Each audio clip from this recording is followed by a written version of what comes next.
C'est pas le sujet d'Alium. Le sujet d'Alium, beaucoup d'entre vous se posent des questions. Se posent des questions concernant les relations algéro-espagnoles. Plus de 18 mois, pendant 18 mois, depuis mars 2022 jusqu'à aujourd'hui, novembre 2023, le poste d'ambassadeur à Alger, le poste d'ambassadeur d'Algérie à Madrid était vacant. L'Algérie a rappelé son ambassadeur pour protester contre le soutien affiché par le gouvernement espagnol dirigé par Pedro Sánchez, qui n'a pas gagné réellement les élections précédentes, mais qui a pu rester encore une fois chef du gouvernement. Et c'est lui qui va conduire, c'est lui qui devra nommer donc prochainement un nouveau gouvernement issu des dernières élections législatives espagnoles. Donc, l'Algérie avait protesté contre l'Espagne en rappelant son ambassadeur depuis mars 2022, en gelant tous les traités d'amitié et les accords de partenariat depuis juin 2022, et à partir de durant toute l'année 2022 jusqu'à aujourd'hui encore, en limitant, en imposant des restrictions très fermes contre les importations provenant d'Espagne, et le commerce extérieur entre l'Algérie et l'Espagne a été totalement paralysé, pour ne pas dire gelé et bloqué. Effectivement, les chiffres sont impressionnants, mais ça a changé. Et les dirigeants algériens nous ont fait croire qu'ils allaient pouvoir faire plier l'Espagne. Et que l'Algérie va sanctionner l'Espagne, qu'elle va la punir et qu'elle va lui faire regretter sa décision de soutenir le Maroc dans le dossier du Sahara occidental en soutenant le plan d'autonomie marocain au lieu de soutenir l'option d'un référendum d'autodétermination et de l'indépendance du Sahara occidental mené par le Front Polisario tel que le souhaite l'Algérie. Allez, de mon côté. Donc, le temps est passé, 18 mois, plus d'une année. D'ici la fin de l'année 2023, on va pratiquement, d'ici 2024, ça sera presque 2 ans. 2 ans de rupture quasi non assumée. C'est pas une rupture des relations diplomatiques, c'est un gel des relations diplomatiques. L'Algérie n'a pas fait avec l'Espagne ce qu'elle a fait avec le Maroc, rupture totale, un gel des relations diplomatiques. Mais bientôt, l'Algérie va nommer un ambassadeur à Madrid. Et le ministère des Affaires étrangères a envoyé officiellement, le ministère des Affaires étrangères algérien a envoyé officiellement une demande d'agrément, ou là une demande pour agréer un nouveau ambassadeur à Madrid. Et ce sera Abdel Fattah Drmoum, selon la presse espagnole. Cette information n'a pas été encore confirmée officiellement par les autorités algériennes, mais elle n'a pas été démentée par les autorités algériennes. Et toutes les sources à qui nous avons demandé un commentaire nous ont confirmé que l'Algérie se dirige bientôt, peut-être même d'ici le mois de décembre 2023, vers le rétablissement des relations diplomatiques avec l'Espagne, qui ne saurait tarder au-delà de janvier 2024. L'Algérie veut tourner la page de la tension avec l'Espagne et elle veut apaiser ses relations. Mais finalement, au bout de 18 mois, 19 mois, je ne vais même pas dire 19 mois, elle a presque 2 ans, 19 mois de tension de bras de fer avec l'Espagne. Est-ce que l'Algérie a gagné quelque chose? Nada. On n'a absolument rien gagné. Bien sûr, les dirigeants algériens vont sortir des chiffres. Ils vont dire, mais non, l'Algérie a causé beaucoup de pertes à l'Espagne. Ils vont dire que, par exemple, les exportations espagnoles en Algérie ont chuté de plus de 46% durant l'année 2022. Ils collèguent, par exemple, durant l'année 2023, durant ce premier trimestre de l'année 2023, les exportations espagnoles vers l'Algérie ont chuté même à 90%. L'Espagne n'a exporté que 30 millions d'euros durant le premier trimestre de l'année 2023 vers l'Algérie. Et alors qu'il y avait des échanges commerciaux entre l'Espagne et l'Algérie pour l'équivalent de presque 3 milliards d'euros, l'année dernière, elle a exporté pour à peine 1 milliard d'euros. Et donc, il y a eu des grosses pertes. On a donné des chiffres de 800 millions, de 1 milliard, de 2 milliards. Les pertes sont effectivement importantes pour les exportateurs espagnols vers l'Algérie. Mais on va continuer comme ça. Donc, on va répondre à cet argument. Au-delà du gel et du boycott du produit Made in Espagne, l'Algérie aussi, elle a gelé pratiquement ses vols commerciaux. Les vols entre Alger et Madrid sont passés de 3 fois par jour à 1 fois par semaine. Donc même pour aller en Espagne, c'est devenu très compliqué pour les Algériens et les Algériens. Et les billets d'avion ont grimpé, ont beaucoup augmenté, parce que la fréquence des vols a été réduite à son strict minimum. C'était aussi une mesure dont on ne parle très rarement, mais qui a été utilisée par le régime algérien pour manifester, pour punir l'Espagne et manifester son exaspération à l'Espagne, qui a préféré soutenir le Maroc plutôt que le projet du régime algérien pour le Sahara occidental. Donc, qui tu veux les chiffres là-dedans? Un vol par semaine au lieu de 3 fois par jour pour entre Alger et Madrid. 30 millions d'exportations uniquement durant le premier trimestre, une chute de 90%. Effectivement, l'Algérie a beaucoup fait du mal à l'Espagne. Pas du tout. Ce n'est pas du tout la vérité. Et pourquoi c'est l'Algérie qui rétablit ses relations politiques avec l'Espagne? Parce qu'elle a compris que ce bras de fer ne lui a absolument rien apporté. Pourquoi? Parce que les exportations espagnoles vers l'Algérie ne représentent même pas 1% du total des exportations espagnoles vers le monde. L'Espagne, c'est la quatrième économie la plus développée du continent européen. C'est l'un des 30 pays les plus riches du monde. C'est l'un des 20 pays les plus riches du monde. Même pas parmi le top 20. Parmi les 20 pays les plus riches du monde. Les exportations espagnoles en 2022 ont augmenté de 23%. Ils ont dépassé les 389 milliards d'euros.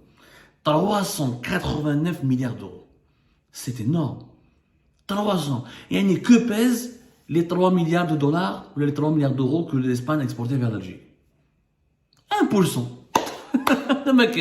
Même pas 1%. Le régime algérien a pensé qu'en empêchant les exportations espagnoles vers l'Algérie, il va faire plier l'Espagne. Ça n'a pas été le cas. Ça n'a pas été du tout le cas. L'Espagne a exporté pour presque 390 milliards. Elle a perdu 3 milliards avec l'Algérie. Mais elle les a gagnés ailleurs. On ne parle pas du Maroc, ou de la Tunisie, ou de la Libye, ou de l'Égypte. On parle de l'Espagne. Une puissance économique importante. Concernant le gaz, il dit que l'Algérie aurait pu utiliser l'arme du gaz, ou l'Algérie, elle avait triplé ses prix du gaz. Oui, les prix du gaz ont triplé entre l'Algérie et l'Espagne parce qu'en 2022, les prix du gaz ont augmenté sur les marchés mondiaux. Et l'Algérie n'a pas voulu vendre des volumes supplémentaires ou additionnels de gaz naturel pour sanctionner l'Espagne. Elle a préféré les donner à l'Italie, avec le pays avec lequel elle a de meilleurs rapports politiques. Mais l'Algérie n'est plus le premier fournisseur du gaz naturel de l'Espagne. Les Espagnols ne sont plus dépendants du gaz naturel algérien. Le premier fournisseur du gaz naturel de l'Espagne, c'est les États-Unis d'Amérique, à travers le gaz de schiste. Le mois de mars 2023, les États-Unis d'Amérique sont devenus le premier fournisseur de l'Espagne avec une part de marché de presque 30%, 29,1%. L'Algérie est en deuxième position avec 24,5%. L'Espagne est devenue le premier fournisseur. Les États-Unis sont devenus le premier fournisseur de l'Espagne. Et les Espagnols n'ont plus besoin. Ils n'ont plus besoin du gaz. Ils ont besoin du gaz naturel algérien, mais il n'est pas déterminant. Il n'est pas incontournable. Il n'est pas vital. Le régime algérien, l'Union européenne, se sont émancipés de l'emprise de la Russie, qui quand même garantissait ou répondait à 40% des besoins en gaz naturel du continent de l'Union européenne. Et malgré cela, il n'y a pas eu une dépendance. L'Espagne, elle a appris la leçon et elle a bien compris que la dépendance vis-à-vis de l'Algérie n'est pas bonne. Cette tendance a commencé depuis 2022. Plusieurs fois, il y a eu plusieurs périodes durant l'année 2022 où les États-Unis ont doublé l'Algérie, ont vendu plus de gaz grâce au gaz de schiste par le GNL, acheminé par Méthanier. L'Algérie vend son gaz à l'Espagne via gazoduc, le Medgaz. C'est un gaz naturel. Les États-Unis vendent leur gaz de schiste sous forme liquide, sous forme de GNL, dans des bateaux méthaniers qui transportent du gaz depuis les États-Unis vers l'Espagne, ou l'Espagne c'est le cas.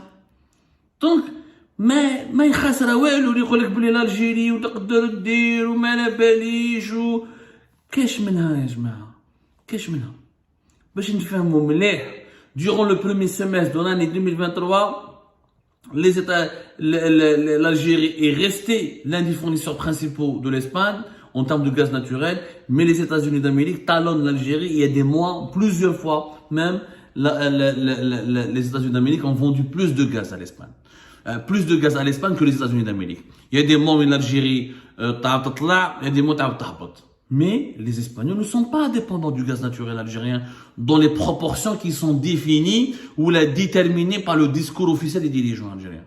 Ou les exportations espagnoles, خسروا معنا 3 milliards, ربحوهم ailleurs, ربحوهم avec les Marocains, ربحوهم avec les autres pays, etc. En fait, qui a été perdant? Ce sont nous. Le fait que nous avons gelé les importations avec l'Espagne, plusieurs types de produits agricoles, notamment des fruits et des légumes, des produits de céramique, certains vêtements, ou certaines machines industrielles que nous avons l'habitude d'acheter depuis l'Espagne, le fait que nous avons gelé les opérations d'importation, ça a créé des situations de pénurie. Je dis bien de pénurie. Et ce sont les consommateurs algériens qui ont payé, qui ont fait les frais de cette situation. Lequel on a continué à avoir de bons rapports avec l'Espagne. Si on avait continué à importer, à utiliser les produits espagnols comme on le faisait d'habitude en 2020, en 2021, en 2019 et en 2018 pour équilibrer entre l'offre et la demande, notamment pour ce qui concerne les produits agroalimentaires, on n'aurait pas eu une cherté de la vie aussi excessive ou là aussi élevée, avec un taux d'inflation aussi élevé. Donc le régime algérien, comme dans une précédente émission, je l'ai dit, le chantage, on ne peut pas faire du chantage à un pays développé.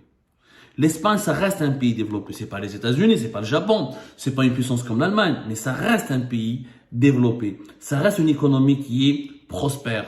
Ça reste un pays très important sur la scène économique. L'Espagne, elle est classée 15e au rang mondial des pays les plus riches avec un PIB de 1397 milliards de dollars. C'est rien, même pas 200 milliards de dollars. Donc, un pays qui produit des richesses inférieures de même pas 200 milliards de dollars ne peut pas faire du chantage à une puissance économique qui produit plus de 1300, presque 1400 milliards de dollars. Ce n'est pas possible. Le bras de fer, il a été totalement inutile.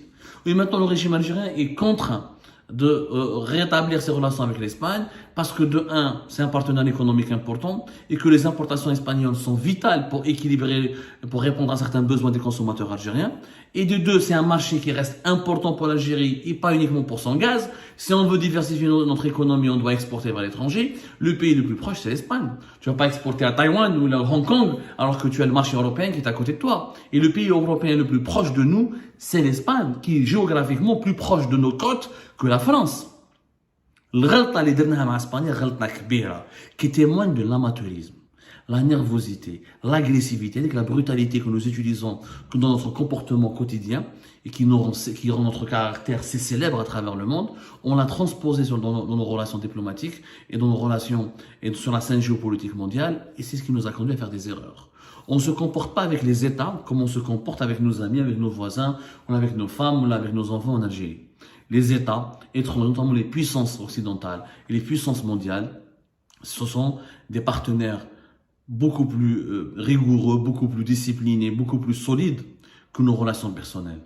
Et encore une fois, on ne gère pas un État avec des humeurs, on gère un État avec des stratégies et des plans d'action rationnels.